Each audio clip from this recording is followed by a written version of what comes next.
Hello guys, welcome to another episode of Resonance of Fate. We just finished chapter 1 and here we are moving on to the next chapter in the series. We unlock completing chapter 1 and we're just going to watch a little brief cutscene after we save our progress. But this is basically going to be how kind of each episode plays out.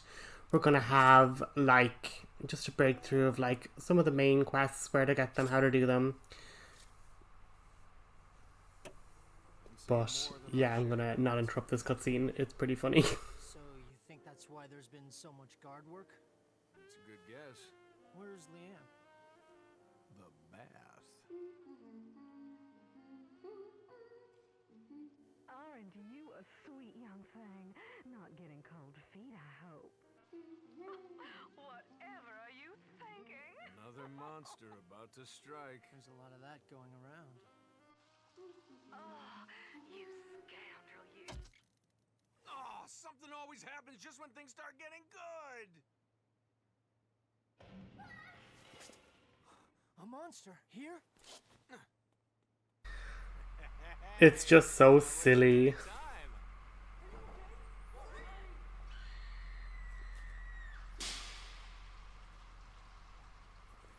Chapter 2, The Blackout.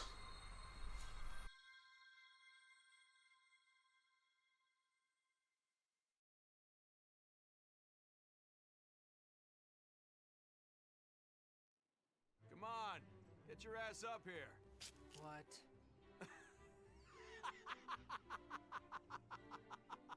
Must have been some monster, huh? Give me a break. So sorry.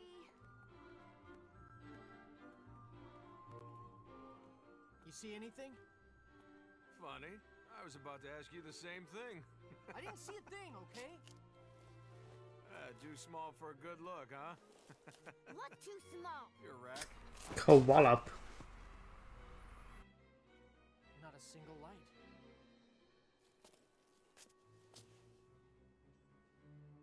Maybe trouble at the power station. Up for a trip? Yeah, I am. I'm good in the dark.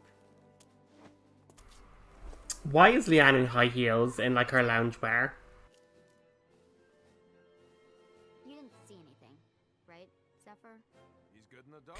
But it just is really funny, just their banter, albeit crazy misunderstandings afoot. But what's interesting about this episode, or this chapter rather, is the fact that this is one of the first episodes where we don't actually have a big paid contract. The story mission's kind of voluntary in a sense.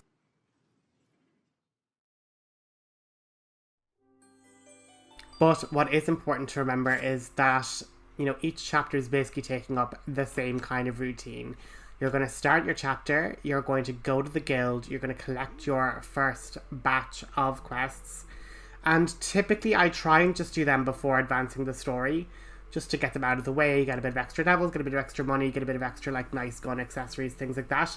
But here is where we're learning about terminals. There's basically, you can use coloured hexes to activate terminals, and then if you connect them and then fill up enough hexes with the same colour as are connected to the terminals, you basically get a certain effect in all the squares that the terminal, or all the squares that the coloured hexes cover. So ultimately my kind of goal is to connect an awful lot of hexes all together and to link them to the arena, so that when we're doing our level grinding we can get a bunch of helpful bonuses in the arena. But there's also ones that we can use further up in the end game areas and things like that, because the issue is that they don't move through core elevators, just the little mini interconnecting elevators, so you kind of can't interconnect the whole map, unfortunately. But we're going to stop by the guild hall and collect our first few missions. So one of them's Father Attacked, The Salvage Hunt, and Lost in Darkness. And we get some nice gun accessories here, like a compact scope and things like that. So basically this is a hunting down monster mission. The other one is collecting monster materials in the area that we're going to, so we're going to keep an eye out for that. And then the other one's just finding an item in the cafe Chelsea or Chesney, I can't even remember, but that's basically where we're going for those 3 main missions there, so nothing too scary. But that's basically how like the chapters are going to go. You just get your missions, collect them from the guys, they give you a hint as to where to find them, and then, as I say, certain chapters later on you might want to recheck and double check that they're all completely completed. We got some new outfits for the gang, so the first guy we talked to by the guild hall, Izzy, the guy is looking for 3 machine guns, and then just down from the clothes hall we have Charles, who's out forgetting his notebook. So just beside the cafe, this is the monster we had to hunt down. And do not underestimate these bosses. I did, and I'm very quickly put on my behind. These guys are melee. They are very dangerous in melee. So my biggest mistake there was jumping. I needed to basically not have my hero runs last too long and to basically keep whoever he is targeting out of melee range, and not to squander my hero runs, because that was a game over. So we're going to retry, and we're basically going to just keep an eye on who he's targeting and keep an eye as to how close he's getting, to basically make sure that we don't end up getting attacked. Because he's going after Leanne. Leanne now has to take her turn and just move away from the enemy to make sure that we don't end up in too much trouble. And to make sure we don't run out of hero points, we're going to try and break their armor parts, and just at the very least make sure we get a KO. So that's the one good thing. He will literally just run after Leanne. So if we can just skip turns and then try and make sure our machine gunner is peppering this guy with scratch damage. And once we get him airborne, that's a massive bonus, because obviously he's not progressing anymore and he's not getting a chance to get near Leanne. And we're also trying to make sure that we like conserve our hero gauge to make sure we don't enter critical condition, which is obviously another big scary thing. So just making sure we get rid of his damage, and then I can now break the part that he has to get 2 more hero gauges.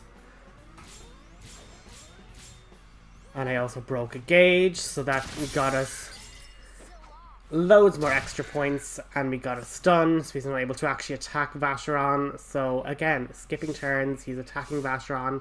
Let's just run Vacheron away. So this is all about timing your attacks, timing who's moving, who's attacking where, and now he's in the air, so we are absolutely fine. And again, if I was clever, I would have just ended the run early.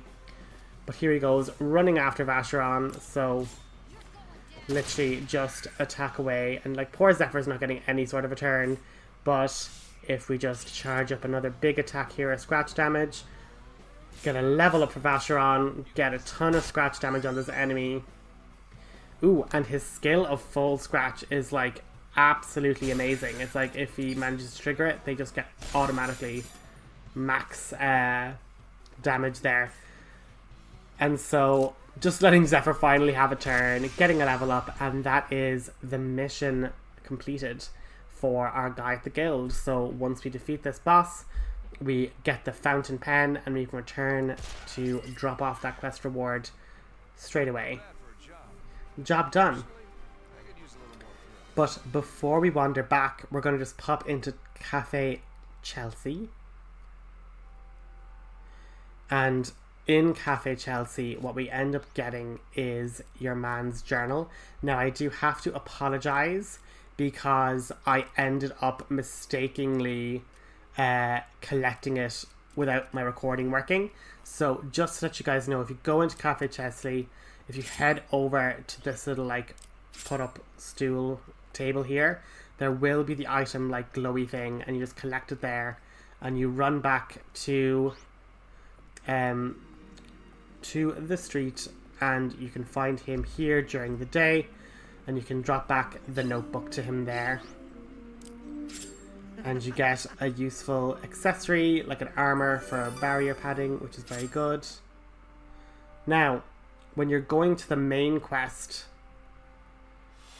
there's like roadblocks, so you just basically have to beat those guys, but they have useful energy hexes and colored hexes and things. So I personally just deliberately broke my way through all 3 of these areas just to get like the useful hexes and things. And we can now, for the sake of the quest, we can use these 3 color, or these straight line colors, to basically activate. And you'll see here the terminal was 3 of 3, so once 3 colored hexes are connected, which like obviously anyone will, because every colored hex is, you know, 4. But as you can see, we're like linking them along, and now there's like a 7 chain, there's an 11 chain. So any of the squares that we move in that are colored, we can then have the bonus of extra item drops there. And if we're lucky, we can even connect it over to this 65 terminal and other terminals around. And if we're able to link it all the way back to the arena, that's where it gets pretty useful. But as you can see, Rainy Bridge is kind of forcing us to have at least, you know, one of the lengthier straight line hex colors to reach the arena from the other side of Rainy Bridge. So we're kind of limited, like we can't use the purple ones that are smaller blocks because we won't reach it across Rainy Bridge basically. But you'll see this enemy, the machine gun gear, we need to break his top layer with the machine gun, because that's what we need to collect for our mission here. So when you have your machine gunner, have him jump in the air and apply scratch damage to basically the top of the machine there, and just make sure you fight that enemy until you collect 3 machine guns. You can refresh this enemy super quickly, because if you just leave this area and come back, that enemy will always spawn as, you know, with the 2 stray dogs there. So absolutely no issue in getting it, but just make sure you're kind of aware of, oh, you need to like collect these machine gun parts for the quest, because you'll see there when you blow it up with the scratch damage for the top, the machine gun part just jumps up and over, and it'll basically be one of these kind of, as you see yourself, gems there. And we got the machine gun part, and we just need to get 2 more, and once we get 3 we can hand that quest in as well. So what I was hoping here was that I'd end up like disrupting his attack or whatever else, but unfortunately Leanne gets 2 bites. But make sure you kind of finish a fight to regain all of your hero charges. We're basically just going up into the next area, and again just collecting the bits of scrap, the bits of everything else. And so there's treasure chests over there. I kind of skipped them by accident, but like obviously in your playthrough you can collect them as well. But we want to kind of go down to the green and up, because there's tons of really cool treasure. It's dark. We're counting on you, Zephyr. Every shadow So looks like an enemy. what's nice is in the left and the right there, you get tons of cool treasure, but you'll see here that there's like hex barriers, so you actually can't progress to the other rooms until you defeat the enemies here, which isn't necessarily hard, and like it's also a really good experience. So as we can see, Vacheron is going to get like a level up here in a second, but what's really important is like conserving your hit points, conserving your placement, like not ending up in too bad of a spot, and to kind of get yourself attacking enemies like the Dweller here and like breaking off their little trash can to regain a hero gem and things like that. So it's all about conserving your hero gems and knowing how you can quickly get extra charges back, you know? I'm just being aware as well that those machines do explode, so you'll see here poor Zephyr is going to just get some damage there. But if you go to these two like Y-shaped rooms, Why do you think the power went out? Right when we were getting to the good part, too. poor Zephyr just being like hyper insulted. But you get some nice treasures in this room here, like a machine gun part accessory. So, and like first aids are always useful. The energy hex is less so. But for trophy collection as well, I kind of think I did this in the arena off screen. But yeah, if you get like a multi-hit things in the midair, you can get a trophy, as well as like lots of useful chips you can sell for money. So all very, very useful. But I should mention this, that like a lot of the arena later on, especially like let's say in the next episode in particular, we unlock like maybe 4 new arena levels, and like you just have to do the same battle 10 times to get a star. So like that's 40 rank, that's like 40 battles.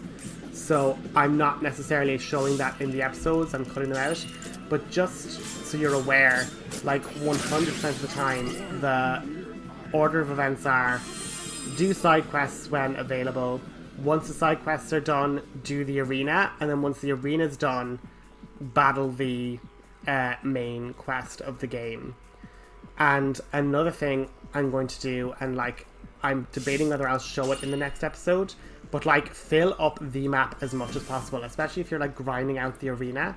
Like you're going to be having so many hexes that when you get to new areas, like you can literally fill out the area. You get tons of like grenades, like clothing accessories, things like that. So there's absolutely like no negative to just filling out the map as much as you can and using the color hexes to get like as much good stuff as possible.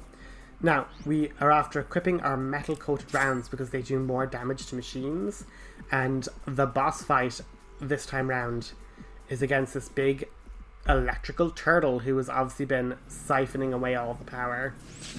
So it is time to get that back.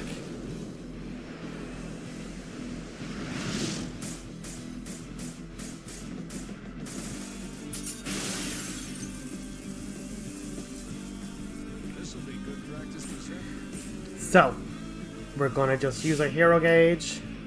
We're going to jump to get a variety of hits, and again doing tons of damage there. But if I was more clever, I would have jumped behind the little barrier there. That was kind of my fault. But with Liane, I'm going to just do a quick peppering, and we get to crack open the shell thanks to our good bit of damage there. And again, what I really should have done was do a tri-attack, but I wasn't thinking, and I didn't. So I'm really going to have to just be thinking more of that in the future. But I'm currently staticked, so I'm just that little bit slower on the charging of the gun, which isn't great. But we're going to use Liane as a healer for herself, and she's going to just keep the aggro. And then we're going to just allow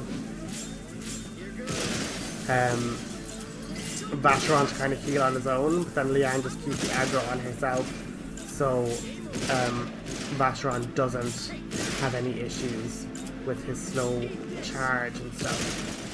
So here we have Liane, and we're just going to equip we have our med kit equipped, and we're just going to go into the option and pick a cure kit that's going to cure the target of all status ailments, but she only has static. But it's just to use that there to cure her stasis.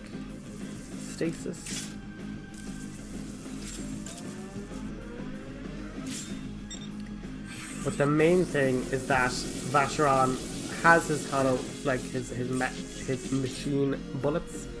He has a good clear access to the back. Leanne is now taking all the aggro.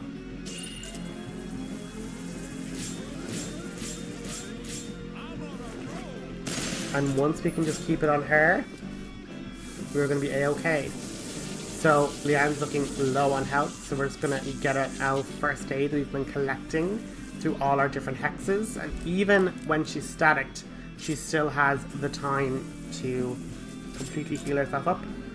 Zephyr, we're unfortunately going to just skip his turn, because what we really need is for, and unfortunately I was like charging and attacking the bunker, which was like so silly. I could have gotten like a bunch more damage in.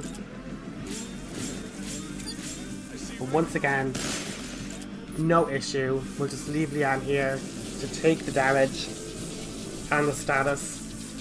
And if she gets low, we'll just heal her up. But we're just going to run with Zephyr to try and pop off some more of this armor. Get us some regen hero points.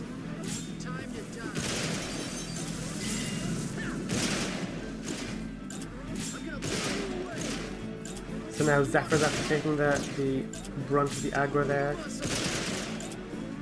We're going to just now run with Vacheron, who's going to have like a clear view, because Zephyr is taking all the attention that way. And if you just fire into the back there, when he's no armor protecting the light bulb, we have him fully scratched. Zephyr's taking damage. And now it is Leanne's time to just sink one bullet into the baddie and she'll get a level up.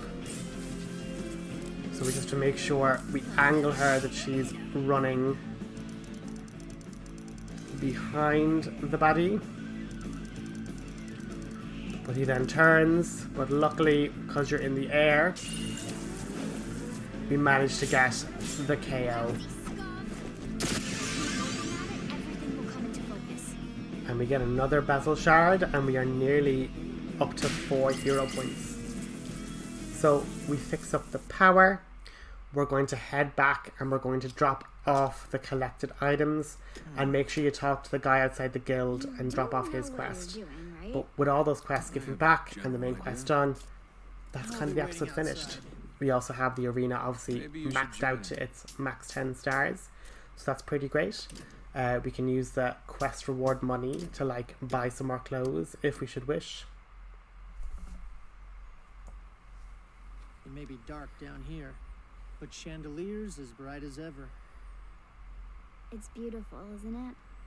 It's hard to tell until you look at it from a distance. Yeah, well, with a name like that, you'd think it would at least give us a little more light. I like it better this way.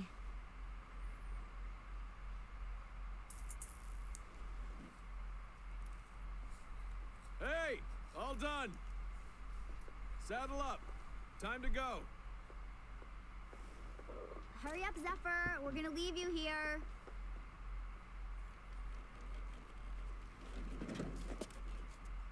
I'm used to being alone. Sorry, did you say something? So we got no money, just hunter rank. But we can use Leanne's first aid to use an escape hex to just save us wandering all the way out here again. But yeah, between beating that little monster and the other bits, just drop back all your quests, make sure they're all handed back in.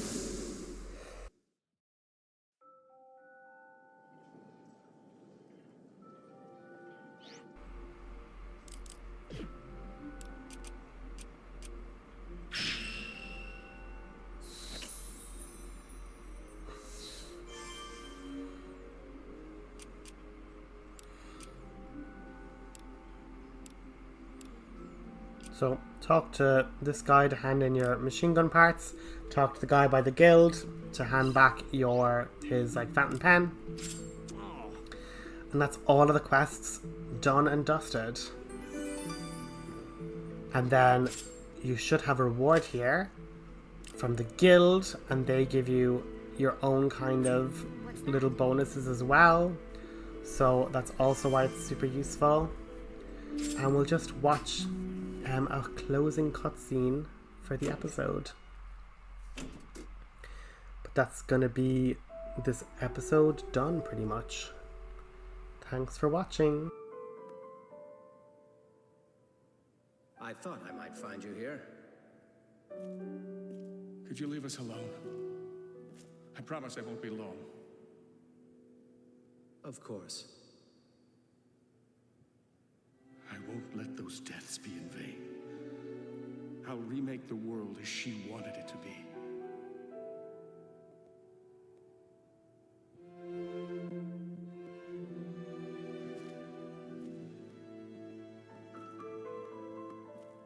Your indignation is my own as well.